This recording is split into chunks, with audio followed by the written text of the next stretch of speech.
Welcome to Gail's Garden Herbs and More. Survival 101. I think I'm going to do a series on this. One of the main things about even having this channel kind of has to do with that, because I think that people need to be more prepared. We've lived in an automated society, and we've all become soft, and we've lost knowledge of how to survive. And one of the things is herbs can do so much. You can eat from the wild. You can make medications. There's so many things that you can do that you wouldn't think you could do without, but that if you have to, you can. And if and I think something could very well happen, well, there's already catastrophes happening up and down throughout our country, with the hurricanes and the fires and people being displaced from their homes, and lack of money, and just on and on and on. But it may get even worse. It may not all happen at once. It may take us there slowly. There may be catastrophes that cause it to happen. But we need to be more prepared.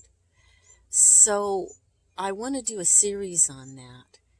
And I am going to be thinking about this. And let's look at number one. And that is, and everybody's situation may be different, a little bit different. So I'm going to talk in some basics and some generalities. But you have to kind of deal with things, much like I tell people, you can learn a lot about herbs, and it's good to do the learning part. I went through that part too, but then you have to have the hands-on, and part of the learning with the herbs is hands-on.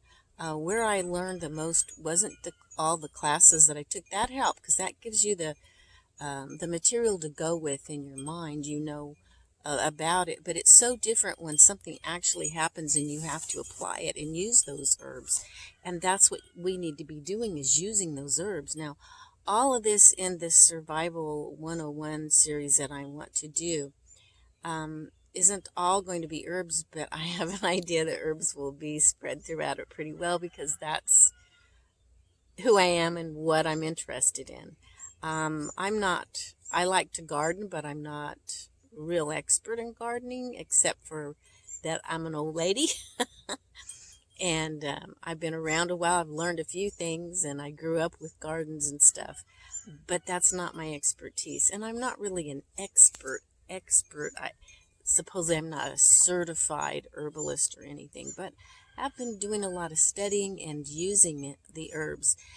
But the interesting thing is, once you get the knowledge up here in a background, it's the hands-on and the using. And I found that I've learned the most by when something came up and how to use those herbs for myself, for family members, stuff like that, offering them things that might help, and finding out some things work better than others, maybe for one of them than it did for me, or something might work for me that really didn't work as well for them, because we are all individuals. And I've got these bees surrounding me, but then I'm sitting right in front of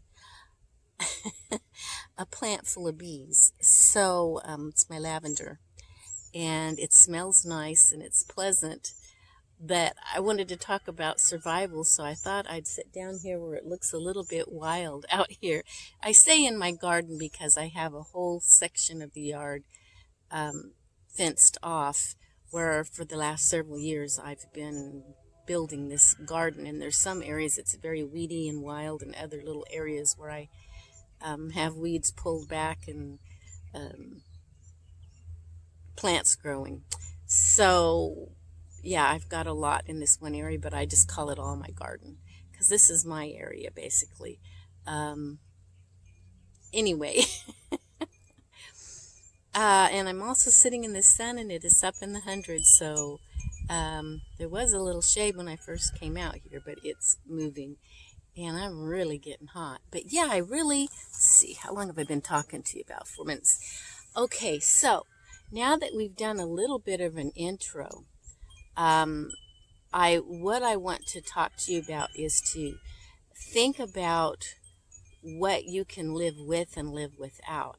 And the first thing that we're going to need, because you have to prioritize, the first thing that a person needs to make sure that they have is water, and a source to get water, and not just any water, but you need water that's palatable, water that's not going to make you sick, give you diarrhea, and cause more problems than what you may already have if an emergency happens. So let me give you some quick examples, and then we will get more in depth probably as we go along in some things. But I do want to go over the water, not only the introduction, but the water with you today. Water is super, super important that you have it. One of the things that we often forget, and I'm included in that because I don't want to go into it all, but it's not really good to drink liquid when you're eating. You should drink some. Make sure you drink a lot before you eat, and then not drink a lot of liquid for a couple hours after you eat. Yet at the same time, we need lots and lots of liquids, and trying to do that so I digest my food better, sometimes I forget and I don't get the liquid that I need. And it's so important that we keep ourselves hydrated so that we can deal with things. You don't think as well if you're not hydrated. So it's really, really important to keep yourself hydrated so that you can use this brain up here and think. And you're going to sweat more in the sun and lose some of that hydration. So I am going to see if I can find a shadier spot. Okay, now I'm in a shadier spot, and I'm actually a little more comfortable, so maybe I won't sweat so much. Okay, now we were talking about water, keeping hydrated. Having a supply of water is really important, but we really need to be careful what water we're drinking. If there's been an emergency and you're like on city water, something, and pipes have been broken, maybe from an earthquake or whatever the situation may be, it may be really important that you boil that water first to get rid of bacteria, because that's a situation where bacteria gets in. Now, if it's another situation where there's been chemical warfare or some sort of a chemical terrorist attack or whatever, there could be chemicals in your water. And boiling doesn't get rid of chemicals. It gets rid of bacteria, but not chemicals. I was picking berries this morning. I just looked over there and seen a batch I missed. How did I miss those berries? Just a little handful, but every little handful, I don't have a whole lot with as dry as it's been. There's moisture in fruits. You can get a lot of moisture out of things like berries and fruits and stuff like that. But let's go back to that chemical. You want to be careful with your fruits that they're clean from the chemicals. If the chemicals have been in the air, if someone has attacked your water system and filled it with chemicals, boiling will not get rid of that. It gets rid of bacteria, not the chemicals. So you need like a carbon filter of some sort or something. I really like the Berkey water filter system or something that works along that line, and I have a Berkey water filter that I use anyway. And I also have it looks like a little water bottle, but it's got something inside of it, and I've got it in my go bag if I have to go. But you can get water from a creek or something, and it's supposed to filter it, but I don't know how good it filters it. In an emergency, you may have to, but you really want to be careful about that kind of thing. So, yeah, you can't just go out in the wilds and bend down and drink from a creek like maybe you could have years and years ago. I know Mom used to tell me when I was a girl, if you're out here walking around, because we go deer hunting and stuff, make sure that there's not a dead or animal or something up above you, and make sure the water's running over rocks fast. But now you don't dare do that because there's so many giardia and all kinds of stuff that we know about now that could be in the water and making you sick. And our water systems are more polluted, especially in certain areas of our country than in other areas. So you really, really need some sort of a filtration system I have the travel Berkey, and you can just take it with you somewhere. It's really nice. It's great for a camper RV or something like that, which I don't have. I really want an RV, but if I had an RV, I'd probably get another little travel Berkey sometime and put in there because I use that thing all the time as it is, and I know I would in that. But these are things that you want to think about with your water supply and where are you going to get the water. That's the problem I have where I'm living right now. There is an irrigation ditch. I could maybe get water out of that, but with our drought, that may soon dry up. We may not have that. And I can't just drink it. It hasn't been through any filtration or anything. So it has to be filtrated and prepped before I could drink it. But you still have to find some water to get to prep. So, and what about your animals? So you may have to find the closest creek or whatever, wherever you can find water and do the physical labor of hauling it.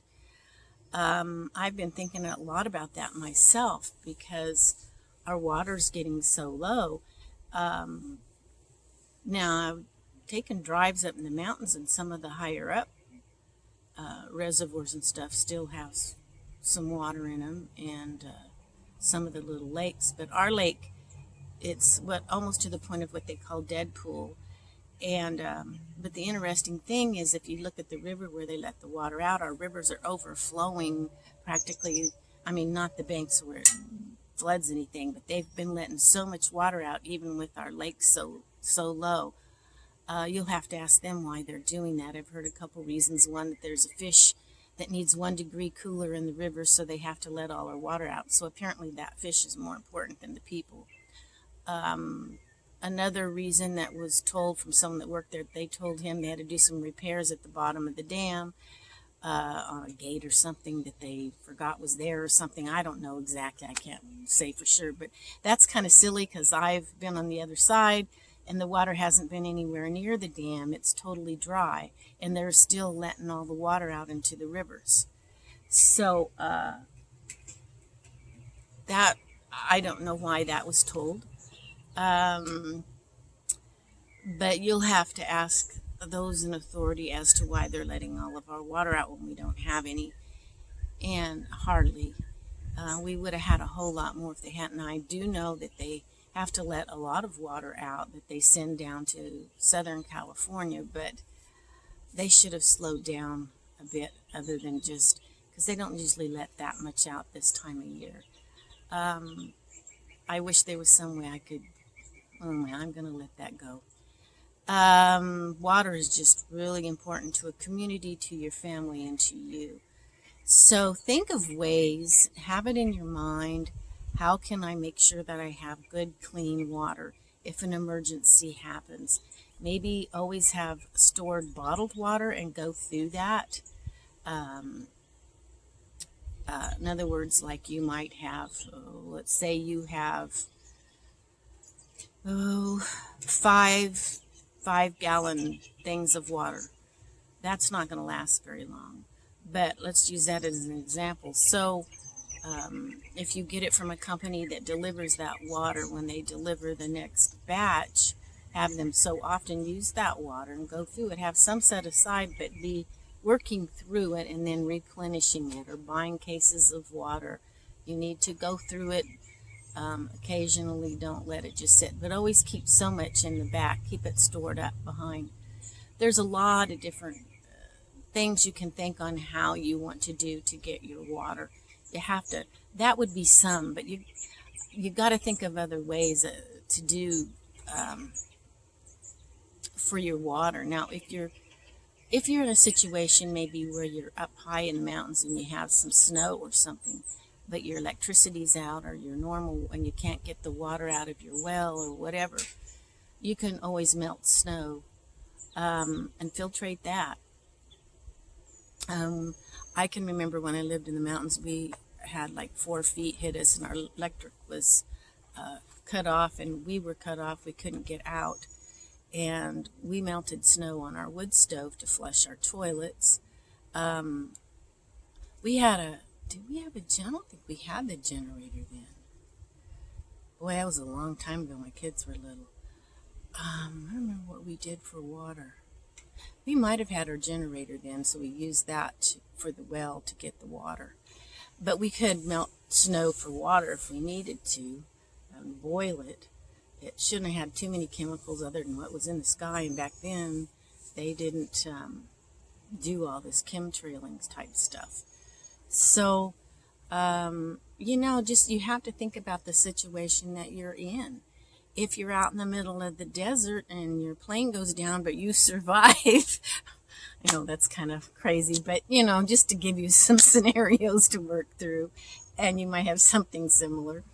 Then you find something like a cactus and cut it open and drink the juices out of it. Like I said, fruits, maybe you have to get some water until you can figure out where to go to get some water. Look for things like fruits and berries that are full of juices, and juice will give you some liquid until you can find actual water source.